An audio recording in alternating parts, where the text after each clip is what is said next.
नमस्कार दोस्तों, स्वागत है आपका आपके अपने YouTube channel Alok classes a place of complete studies में। दोस्तों आज हम Lucent history chapter wise objective series में पढ़ेंगे चैप्टर नंबर 8 गुप्त काल का रिमेनिंग पोर्शन। तो जिसने मेरे चैनल को सब्सक्राइब न किया हो मेरे चैनल को सब्सक्राइब करें, वीडियो को लाइक शेयर कमेंट करें, बेल आइकन को प्रेस करें ताकि आपको मेरे आने वाले हर एक वीडियो की नोटिफिकेशन मिलती रहे और आप मेरे इस इनिशिएटिव से जुड़ पाएँ। तो चलिए दोस्तों लेते हैं चैप्टर नंबर 8 गुप्त काल का रिमेनिंग पोर्शन। क्वेश्चन 50, निम्नलिखित में कौन सा नाटक कालिदास ने नहीं लिखा था? आंसर जानकी हरण। क्वेश्चन 51, अजंता गुफाओं के सरीखी जैसी गुफाएं मध्य प्रदेश में कहां पर हैं? आंसर बागधार में।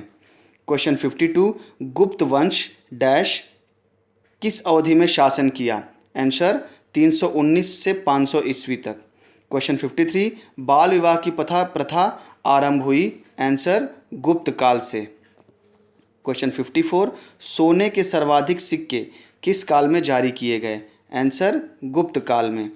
क्वेश्चन 55, यूरोपीय भाषा में अनुवादित प्रथम भारतीय ग्रंथ कौन सा है? आंसर अभिज्ञान शकुंतलम।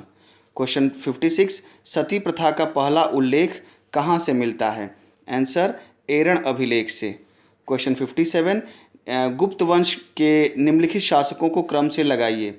तो इसमें क्रम से शासकों को लगाने पर चंद्रगुप्त वन प्रथम, समुद्रगुप्त द्वितीय, चंद्रगुप्त द्वितीय है, उसके बाद फिर कुमारगुप्त, उसके बाद स्कंदगुप्त। इसलिए ऑप्शन नंबर ई 1 2 3 4 5 बिल्कुल सही होगा।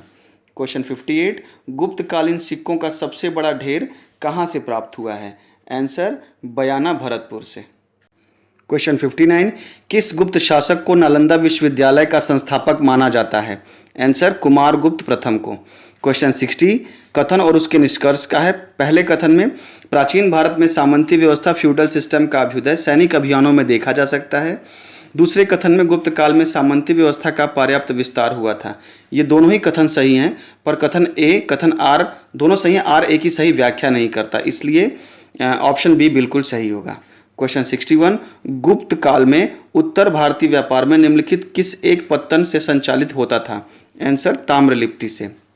क्वेश्चन 62, गुप्त शासकों द्वारा जारी किए गए चांदी के सिक्के कहलाते थे? आंसर रूपक। क्वेश्चन 63, वो सूची और उसके मिलान का है।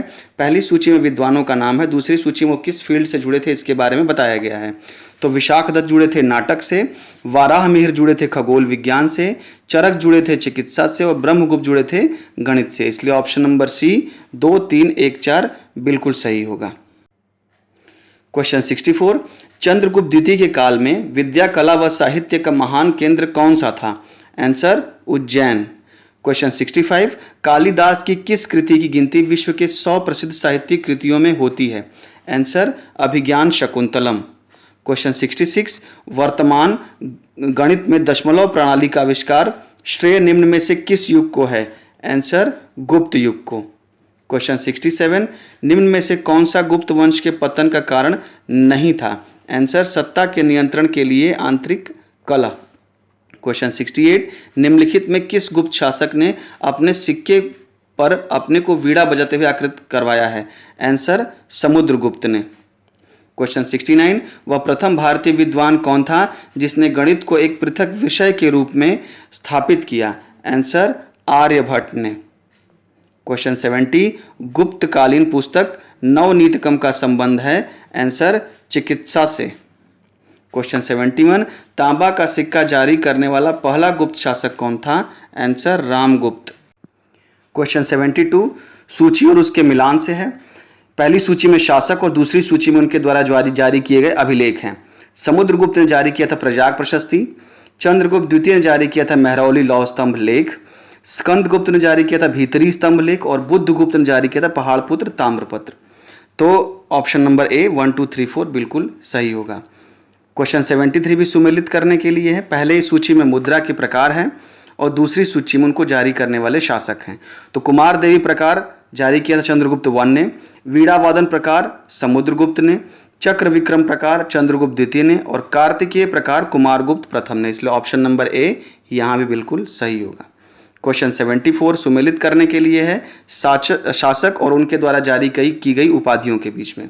तो चंद्रगुप्त वन ने उपाधि ली थी महाराजा धीराज की, समुद्रगुप्त ने उपाधि ली थी अश्वमेघ पराक्रम की, चंद्रगुप्त द्वितीय ने उपाधि ली थी परम भागवत की और स्कंदगुप्त ने उपाधि ली थी शक्रोपम की। इसलिए ऑप्शन नंबर डी 1 2 3 4 बिल्कुल सही होगा। क्वेश्चन 75 भी शासक और उनकी पत्नियों के बीच में सूची और मिलान का है। तो चंद्रगुप्त वन की पत्नी का नाम था कुमार देवी लिच्छवी, रामगुप्त की पत्नी का नाम था ध्रुव देवी, समुद्रगुप्त की पत्नी का नाम था दत्ता देवी और रुद्रसेन द्वितीय की पत्नी का नाम था प्रभावती गुप्त। इसलिए ऑप्शन नंबर ए 1 2 3 4 बिल्कुल सही होगा। क्वेश्चन 76 किस गुप्त शासक ने दक्षिण पथ में स्थित 12 राज्यों पर धर्म विजय की? आंसर समुद्रगुप्त ने। क्वेश्चन 77 सर्वराजोच्छेता सभी राजाओं को उखाड़ फेंकने वाले की उपाधि किसने धारण की? आंसर समुद्रगुप्त ने। क्वेश्चन 78 किसने अंतिम शक शासक रुद्र सिंह तृतीय को पराजित कर और उसकी हत्या कर शकों का अंतिम रूप से उन्मूलन किया? आंसर चंद्रगुप्त द्वितीय ने। क्वेश्चन 79 सूची और उनके मिलान का है। पहली सूची में रचनाकार, दूसरी सूची में उनके रचनाओं के बारे में बताया गया है। तो आर्यभट्ट ने रचना की थी आर्यभट्टीय की, धन्वंतरि ने रचना की थी नवनीतकम की, ब्रह्मगुप्त ने रचना की थी ब्रह्म सिद्धांतिका की और वाराहमिहिर ने रचना की थी पंच सिद्धांतिका की। इसलिए ऑप्शन नंबर ए 1 2 3 4 बिल्कुल सही होगा। क्वेश्चन 80 सुदर्शन झील जिसका निर्माण चंद्रगुप्त मौर्य के सौराष्ट्र प्रांत के गवर्नर पुष्पगुप्त ने करवाया था जिसकी मरम्मत पहली बार शक शासक रुद्रदमन ने करवाई थी कि दूसरी बार मरम्मत किसने करवाई? आंसर स्कंदगुप्त ने। क्वेश्चन 81 सूची और मिलान का है। पहली सूची में प्रशासकीय विभाजन है, दूसरी सूची में उनके प्रशासक हैं। तो भुक्ति प्रांत बोलते के प्रशासक थे उपरिक, विषय जिला के प्रशासक थे विषयपति, नगर के प्रशासक थे नगरपति और ग्राम के प्रशासक थे ग्रामिक। इसलिए ऑप्शन नंबर ए 1 2 3 4 बिल्कुल सही होगा। क्वेश्चन 82 कौन सुमेलित नहीं है? महासंधि विग्रही का, युद्ध व शांति का मित्र सही है, महादंडनायक सेना का सर्वोच्च अधिकारी सही है, विनय स्थिति संस्थापक धार्मिक मामलों का प्रमुख अधिकारी सही है, महाअश्वपति गज सेना का अध्यक्ष, जिससे आपको नाम से पता चला है महाअश्वपति मतलब वो घोड़ों का है और यहाँ पर गज सेना का अध्यक्ष लिखा हुआ है, तो ऑप्शन नंबर डी ये गलत है। क्वेश्चन 83 सूची और उनके मिलान का। पहली सूची में भूमि के प्रकार दिए गए हैं और दूसरी सूची में उनको किस तरह की भूमि हुआ करती थी इसके बारे में बताया गया है। तो क्षेत्र भूमि होती थी कृषि योग्य भूमि, वास्तु भूमि होती थी निवास योग्य भूमि, अपहृत भूमि होती जंगली भूमि और खिल भूमि होती कृषि के लिए अनुपयुक्त भूमि। इसलिए ऑप्शन नंबर ए 1 2 3 4 बिल्कुल सही होगा। क्वेश्चन 84 कौन सही सुमेलित नहीं है? तो इसमें किरात अर्जुनीयम भारवी ने लिखा था, दश कुमार चरित्र दंडिन ने लिखा था और मृच्छकटिकम लिखा था शूद्रक ने। जो प्रयाग प्रशस्ति अभिलेख है रवि कीर्ति ने नहीं लिखा था, इसलिए ये ऑप्शन नंबर ए सही होगा। क्वेश्चन 85 कौन सही सुमेलित नहीं है? तो इसमें वाग्भट्ट इन्होंने लिखा था अष्टांग हृदय, कामदंग ने लिखा था नीतिसार, विशाख दत्त ने लिखा था मुद्रा राक्षस और भृतिहरि ने लिखा था मेघदूतम। नहीं, ऑप्शन नंबर डी बिल्कुल गलत है क्योंकि मेघदूतम लिखा था कालिदास ने।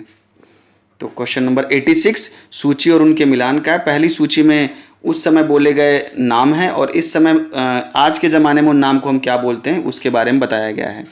तो श्रेष्ठी बोलते थे साहूकार को, सार्थवा बोलते थे व्यापारी को, कुलिक बोलते शिल्पी कारीगर को और कायस्थ बोलते थे लेखक को। इसलिए ऑप्शन नंबर ए बिल्कुल सही होगा।